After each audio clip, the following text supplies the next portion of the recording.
The welcome was grand, the emotion visceral as France's victorious World Cup team rolled down Paris's Champs-Elysees Avenue in an open-top bus Monday, while tens of thousands of people cheered with unrestrained pride and jets streamed the national colors, blue, white, red, overhead. The crowd that waited for hours to greet the soccer team under a hot sun and amid celebratory smoke bombs that choked the air got its moment hours after the team returned from Russia to hoist the gold trophy on French soil for the second time in 20 years. The national team's 4-2 win over Croatia on Sunday gave France a new set of heroes, many of whom represent the changing face of a diverse, multicultural country with which not all French citizens have yet reckoned.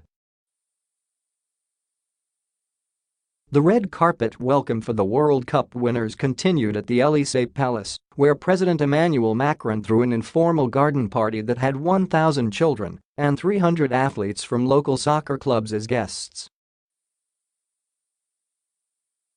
Many of the invited clubs are based in the poor neighborhoods French that produced the players who made up France's youthful, diverse World Cup team, including 19-year-old breakout star Kylian Mbappé. Members of the club he grew up with in suburban Bondy attended the party. Merci. Macron, the youngest person to become France's president, told the guests. "This team is beautiful because it was united." Addressing the team, Macron offered advice. "Don't change," he said, adding, "Never forget where you come from."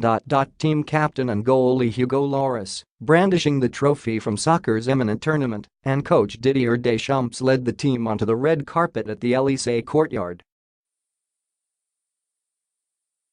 With Republican guards standing motionless in full dress uniforms, the squad quickly broke into party mode for the official photos. The fun continued in the garden with chants led by midfielder Paul Pogba and off-the-cuff songs. The victory came at a time when many French were in need of good news, and the magic provided a sense that a grand coming together might at least paper over political, economic, and social fissures for a while.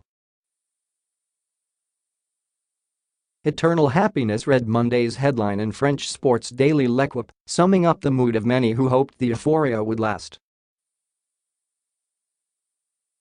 Before the reception, the Champs-Elysees became the epicenter of national pride for the third day in a row, following the post-World Cup celebrations that brought hundreds of thousands to the Fame Avenue Sunday and a Bastille Day parade of French military might Saturday. The team appeared elated too during its victory lap on the bus Monday. Players threw scarves into the crowd and recorded the action. Several Paris metro stations were temporarily adjusting their names to honor the team and its members, the Transport Authority tweeted. The Champs-Elysees Clemenceau has become the Deschamps-Elysees Clemenceau to honor coach Didier Deschamps. The Étoile station is, for now, on a 2 étoiles. We have 2 stars to denote France's second World Cup victory. The Victor Hugo station is now Victor Hugo Lloris, after France's standout goalie and team captain. We are linked for life now with this cup, defender Raphael Varane told BFM TV on Monday, before departing from Moscow, evoking the theme of unity that French partiers have consistently evoked.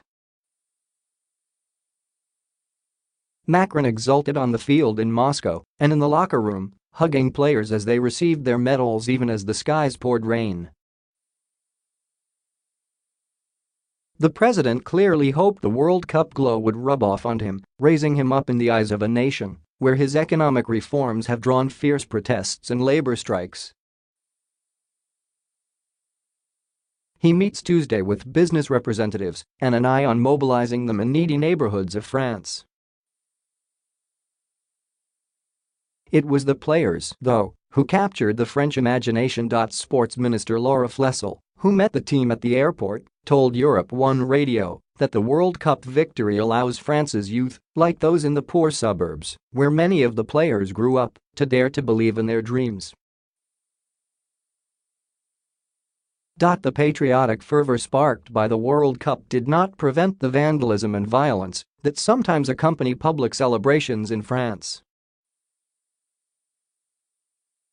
Broken shop windows and signs of looting lined a section of the Champs-Elysees. Authorities detained 90 people for questioning in the Paris region and some 290 around France.